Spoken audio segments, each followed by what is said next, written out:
Good evening and welcome to tonight's Undaunted, bringing to the news untold stories. I am Oyi Okpala. Let's begin.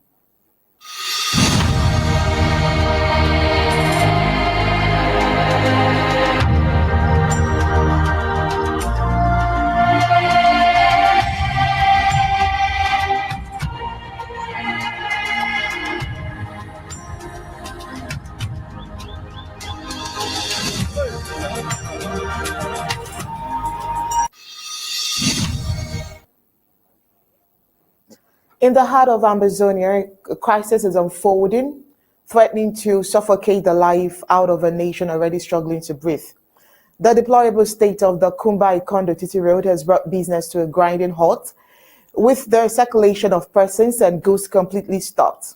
The road's condition is showing the government's neglect, the failure to invest in the Amazonian's infrastructure, leaving residents to suffer the consequences. As the rainy season approaches, the situation is expected to worsen, with flooding and landslide likely to further exacerbate the crisis. The people of Amazonia are not just facing an economic crisis, but a humanitarian one as well. The lack of access to basic necessities like shelter, healthcare, road, education, and transportation is taking a devastating toll on their lives. The La Republic of Cameroon's government's empty promises and lack of action have led to widespread frustration and discontent, with many feeling that their voices are not being heard. The situation is a ticking time bomb, waiting to escalate into another full-blown crisis, with people's lives at risk. But Amazonia is not alone in its struggles. In neighboring La Republic of Cameroon, young people are rising up demanding change and calling for the resignation of Kavaye Yugi Jibril, the president of La Republic of Cameroon's National Assembly. They are fed up with the lack of progress and the government's failure to address the pressing issues affecting their nation. The situation in La Republic of Cameroon is a mirror image of that in Amazonia, with neglect, poverty, and unemployment being rampant.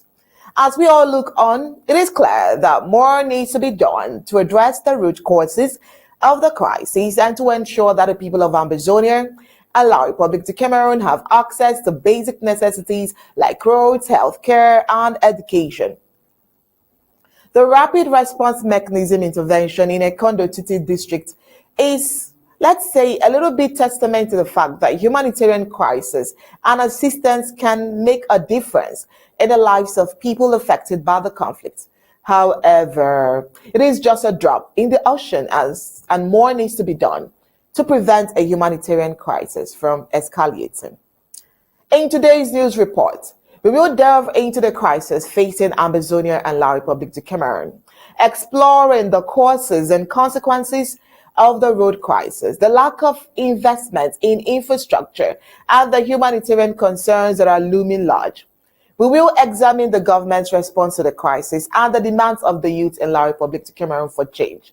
We will also look at opportunities in addressing the crisis and what more needs to be done to prevent a humanitarian disaster from unfolding.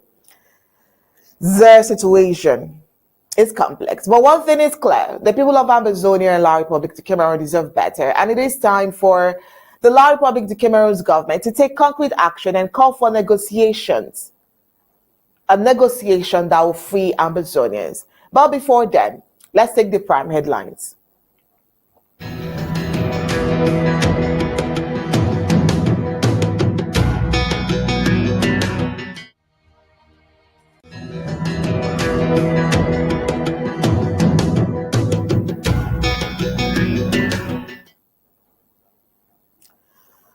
Well, tonight, we take a look at the bad nature of the Kumba-Ekondo Titi road.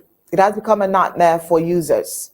Also tonight, La Republic of Cameroon's far north youth see through Colonial government's empty promises. And at this point, they are calling for resignation of the Assembly President. Missing Yerima Jubario, a whistleblower, has been discovered in La Republic of Cameroon's dungeon. Also tonight, we take a look at the Colonial government's illegal takeover of Dormant bank accounts. All the African scene, M23 rebels claim capture of Goma as fighting rages on in Eastern Democratic Republic of Congo. Poland takes hardened stance. President Duda demands a Nord Stream pipeline to be dismantled. Let's get the news in full briefings.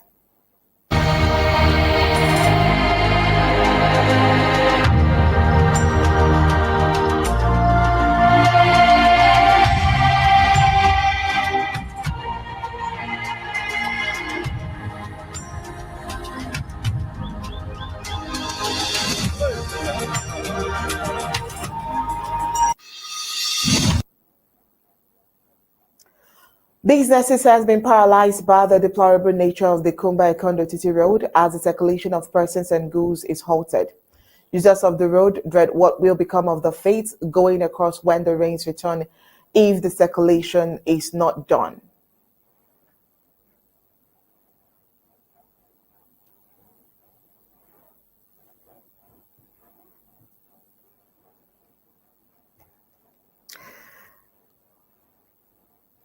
Well, users of the road dread what will become of the fate going across when the rains return if circulation is not possible now that it is a dry season. Failing to construct nor rehabilitate roads is one of the ways adopted by the colonial regime of Paul Biya to cripple Amazonian and make it more dependent. At the beginning of the year, Paul Biya promised the construction of the Kumba-Ekondo Titi road in his 2024 end-of-year address. A promise, just like many other promises, is still to see the light of the day. There are videos in circulation capturing the plight of users trapped as a result of the deplorable conditions of the said stretch of roads. Vehicles can be seen lined up with no possibility of going forward, nor backwards. The state of the Kumba-Ekondo Titi road is a reflection of the very nature of the roads in Amazonia. Some of the roads have been placed under construction like a portion of the ring road just for camouflage, as the colonial presidential elections will be coming up in October this year. Such projects are always abandoned immediately after the polls, but Amazonians are no longer fools and will not fall for such distrust. Moving on, young people in far north of the region of neighboring La Republic de Cameroon are starting to gain consciousness of their government's empty but exciting promises. Having realized that what they hear does not match their everyday lives, they are now asking for the resignation of Cavaye Yuji Jibril, the colonial president of La Republique de Cameroon's National Assembly. Despite the big claims from the colonial ruling CPDM party, many in that region feel that their lives haven't really changed. Clearly, the bags of rice currently being distributed and the cartons of sardines and bread, which the colonial ruling party often distributes, is losing its effect on the youths in Far North region. At a recent meeting, youth representatives Yarima Haliu expressed his disbelief at how the colonial government seems to make real problems disappear only for them to come back later.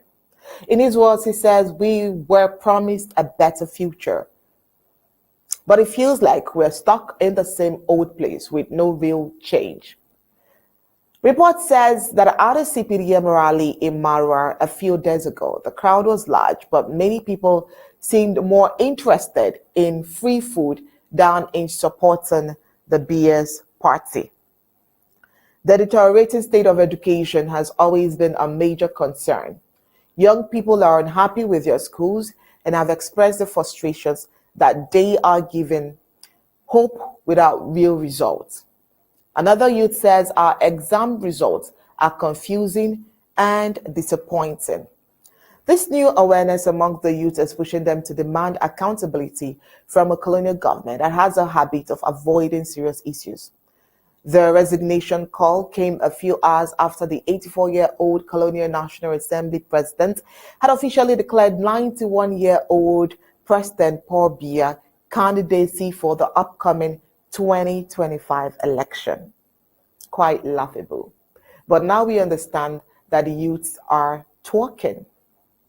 Still, for another Yerima Jibril, who is a whistleblower. Well, he's been discovered in La Republique du Cameroon dungeon. Yerima Jabril, a whistleblower who went missing in December in an area, is reportedly being detained at the Colonial State Secretariat of Defense. Well, according to reports, his crime is that he filmed someone in the ruling party regalia having hundreds of ID cards that reportedly register ghost voters. I can remember we also gave that report. Intriguingly enough, instead of praising and rewarding Yerima for exposing wrongdoings, the colonial regime is now stripping him of his freedom. After the exposure of the man with colonial ID cards, which went viral, causing a stir among politicians, Yerima went missing. L'Oeil du Sahel, a French language paper popular in the La Republique du Cameroon northern region, said it has traced the disappearance of this whistleblower to the SED. The SED secretly detains people over major colonial national security issues.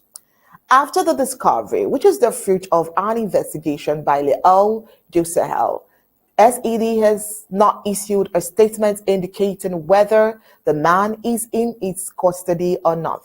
Following the news of his discovery in SED, the Cameroonian Movement Party, led by its president Marius Kamto, is pressuring the ruling Cameroon's People's Democratic Movement Party to free Yerima. Marius Kamto also believes that the colonial regime is responsible for the disappearance of Yerima. Yerima is currently detained at the SED in the Colonial La Republique du Cameroon capital Yaoundé. In the cells of the Central Service for Judicial Research, Kamto describes the facility as an official torture center for opponents of the colonial regime, where hundreds of TRM militants suffered martyrdom in 2019 and 2020. In his words, it says, let the former CPDM deputy of Wiener, the president of the CPDM section of the Martab, and all those who are directly or indirectly linked to his kidnapping, deportation, and sequestration at the said take action to put an end to this torture, he wrote on his Facebook. Aside torture, colonial extortion is also a hallmark of sufferings Ambazonians are facing, courtesy of Colonial La Republique du Cameroon.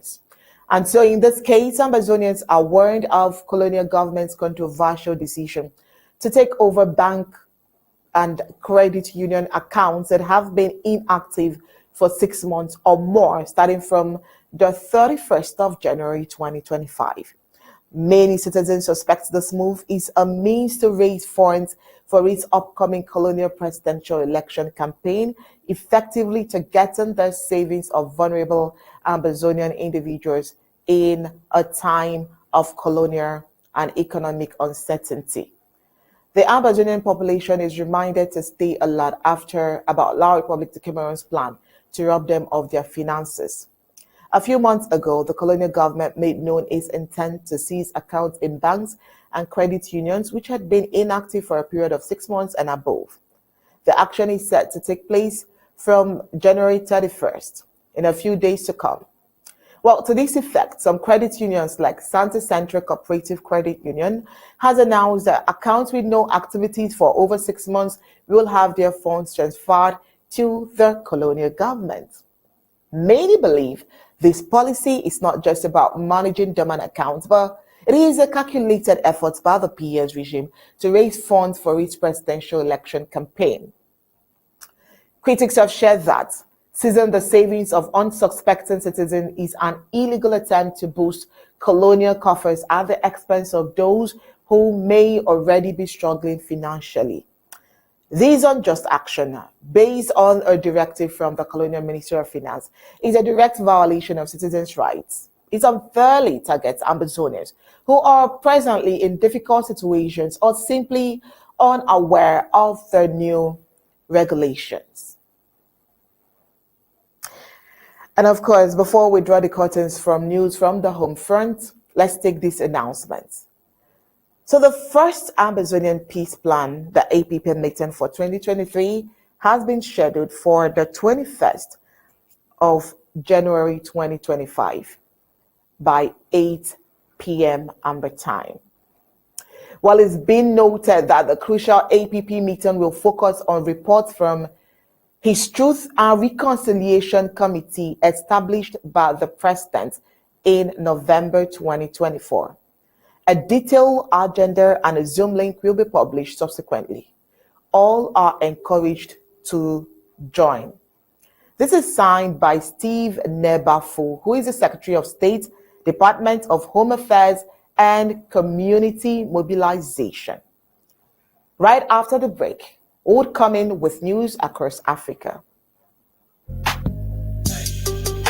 Alert, alert, alert. This is Dr. Martin Nungwa, Secretary of State for Communication and IT for the government of the Federal Republic of Southern Cameroon, Ambazonia. Dear Ambazonians, dear ASA, I can forgive now a very short but yet a very important piece of intelligence. After La République du Cameroon realized and say Trump inauguration, they not invite them. And the fact that they know say this war, it don't be lost. They don't bring another scheme for deceive Ambazonians. In fact, Yaoundé, they don't go select funds and chiefs where they come from influential people in the diaspora. And the idea be say these funds and chiefs them, they will go come for America and other parts of the world for supposedly give them titles. And in the course of this ceremony, some people them, they not probably come back because they will give them something where you're shorting their life. One of the people when they'll come in that entourage, they're actually killers. And their job will be for eliminate any person will be active for diaspora in this revolution. So they take this occasion for warn every person for the diaspora. And no matter whether you be influential or not, when these people then come, if they invite people then, say the one can give them titles and run away. Because this one are just a scheme for destroy we, for poison people, for give them drugs where you will suffer from for the rest of their lives. This one, a high intelligence way we don't pick them up. And we want to take this occasion for warn everybody where they for diaspora. So when you hear say chiefs or funds that they come for meet their people them, they want for meet for some place for discuss whatever wanna be on the lookout. Because that meeting them, you'll get a very, very terrible outcome. Thank you and have a blessed day.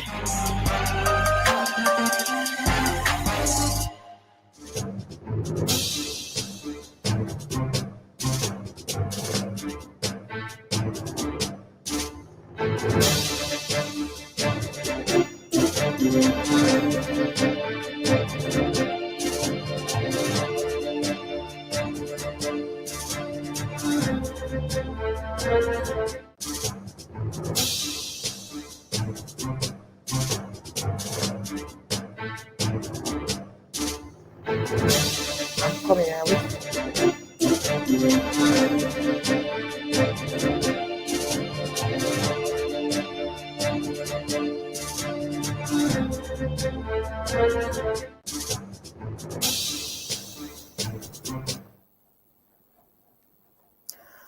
Well, on the African scene, dramatic footage has emerged showing flashes of light illuminating the night sky and the sound of the gunfire echoing near the city of Goma as heavy fighting continues to engulf the Eastern Democratic Republic of Congo. The intense clashes have culminated in a bold claim by Rwanda-backed M23 rebels who announced early on Monday that they have successfully captured the regional capital. The rebels group statement came merely minutes before a 48-hour decline expired, which had been imposed on the Congolese army to surrender their weapons. The deadline's expiration has raised concern about the escalating violence and the potential for further instability in the region. The M23 rebels, who are backed by Rwanda, have been making significant gains in recent days, pushing deep into the Eastern Democratic Republic of Congo. Their advance has been marked by intense fighting, with both sides suffering heavy losses. The capture of Goma, a key city in the area, would be a significant strategic victory for the rebels. The city is a major hub for trade and commerce, and its fall would give the M23 rebels control over a vital transportation route. Critics have expressed growing concerns about the escalating violence in the Eastern Democratic Republic of Congo. The United Nations and other organizations have called for an immediate ceasefire and for all parties to engage in peaceful negotiation to resolve the conflict. The situation on the ground remains fluid, with reports of ongoing fighting and civilian casualties.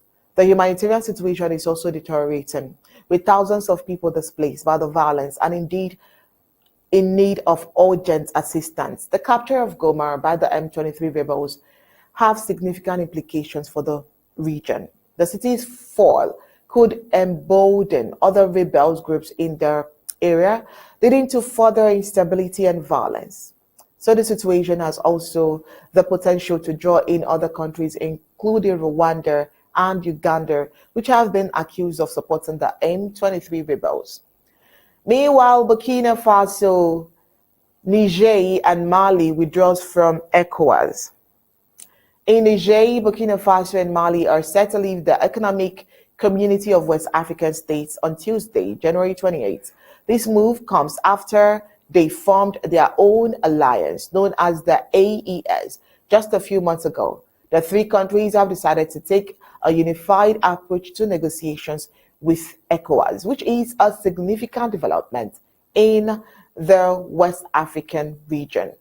By favoring a global approach to discussions, the AES alliance is essentially saying that they want to be treated as a single, united entity when it comes to talks with ECOWAS. This means that any negotiations or relations with ECOWAS will have to take into account the existence and interests of the AES alliance as a whole. Very interesting. The ministers from the three countries have made it clear that they want to engage in peaceful discussions, which is, a positive sign for the region. Is what noting that these developments is as a result of the tensions that have been building between these countries. And ECOWAS, as we saw in the past, ECOWAS had sanctioned and suspended some of these countries after they experienced coups, which led to the formation of the AES alliance. Now, it seems like the AES alliance is taking a strong stance in terms of how they want to engage with ECOWAS. And it will be interesting to see how this plays out in the coming days and weeks. Very interesting one for African continent. Coming up next is news across the globe.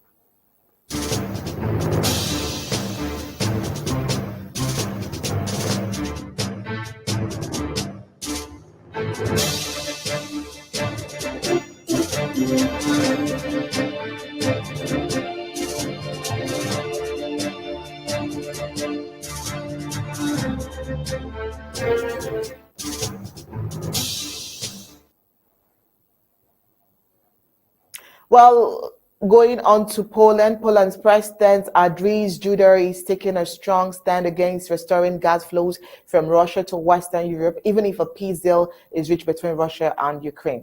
He's calling for the Nord Stream gas pipelines to be dismantled, citing concerns that countries like Germany might be tempted to restore Russian supplies to boost their own economies. Duda believes that European leaders should learn from Russia's aggression against Ukraine and resist pressure from companies to re-establish business links. He is also confident that economic sanctions against Russia are working. It's worth noting that Poland has been at the forefront of reducing its dependence on Russian gas and has even ended its import of Russian gas completely as of Q1 2023. The country's efforts to diversify its energy supplies and expand its infrastructure have been seen as a model for other European countries to follow. Duda's comments come as the European Union continent tries to continue to grapple with the challenge of the gas market and the need to reduce its reliance on Russian supplies. The Polish president's stand is likely to be seen as a call to action for other European leaders to take a stronger stand against Russia's aggression, to prioritize energy security and independence. Meanwhile, on the other hand, despite widespread predictions of economic collapse, Russia's economy has proven to be surprisingly resilient in the face of international sanctions and a full-scale war with Ukraine. Since the invasion in 2022, Russia's economic figures have surpassed expectations, with the war economy likely growing faster than that of the United States and all major European economies last year. The numbers are striking. Russia's economy has shown a remarkable ability to adapt to new reality, with unemployment rates reaching a new low. This is far cry. Oh, it is a far cry from the doom and gloom predictions of economic catastrophe that were widespread in the wake of the invasion. To be sure, the war has had a significant impact on Russia's economy. The ballooning defense budget has put a strain on other areas of spending, and the country's international isolation has limited its access to foreign markets and investments. These effects have been mitigated by a combination of factors, including a sharp increase in energy exports, a devalued currency, and a series of economic measures implemented by the Russian government to support domestic industry and stabilize the financial system. Russia's war economy has been driven in large part by a surge in energy exports, which have helped to offset the impact of international sanctions. The country's oil and gas exports have remained strong despite efforts by Western countries to reduce their reliance on Russian energy. This has proved a vital source of revenue for the Russian government, which has been used to support the war efforts and maintain economic stability. But in addition to energy exports, Russia's economy has also been boosted by a series of economic measures implemented by the government. These have included measures to support domestic industry, such as subsidies and tax breaks, as well as efforts to stabilize the financial system and maintain confidence in the ruble. One of the most striking aspects of Russia's economic resilience has been the record low unemployment in Russia. This unemployment rate, despite the challenges posed by the war and sanctions, the Russian labor market has remained strong, with many industries experiencing labor shortages rather than layoffs. In all, we can say that this is a testament to the Russian government's efforts to support domestic industry and maintain economic stability by implementing measures to support employment and stimulate economic growth. The country and government has helped to mitigate the impact of the war on the labor market. Russia's economic resilience in the face of war and sanctions has significant implications for the global economy. It has so far just suggested that the country is more able to withstand external pressure than many had predicted, and that the war in Ukraine is unlikely to have the same kind of devastating impact on the Russian economy that many had expected. At the same time, the war has created a new economic reality for Russia, one in which the country is increasingly isolated from the rest of the world and reliant on its own domestic resources. This is likely to have a long-term implications for Russia's economic development as the country seeks to diversify its economy and reduce its reliance on energy exports. Overall, Russia's economic resilience in the face of war and sanction can be said to be a remarkable story, one that highlights the country's ability to adapt to challenging circumstances and maintain economic stability in the face of a huge adversity and a huge war. Can other countries boast of this in time to come or when they face the same adversity? Oh well, we wait for that answer. But this is where we draw the curtains on tonight's Undaunted. But before we go, let's take a look at the major stories.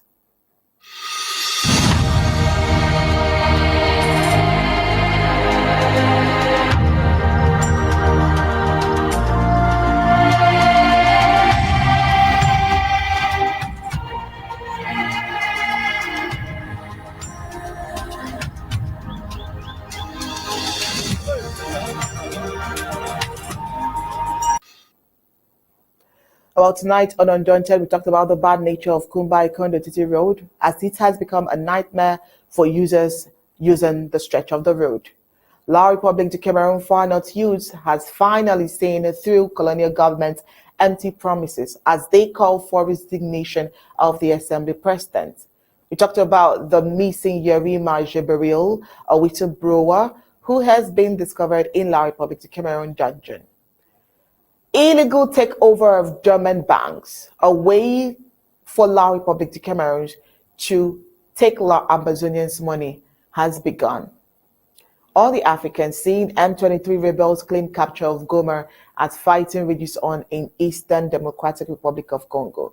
Meanwhile, Poland takes headline stance as President Duda demands Nord Stream pipelines to be dismantled. And that's it for tonight's Undaunted. Bringing to the news untold stories. On behalf of the technical team for tonight, it's good night and God bless.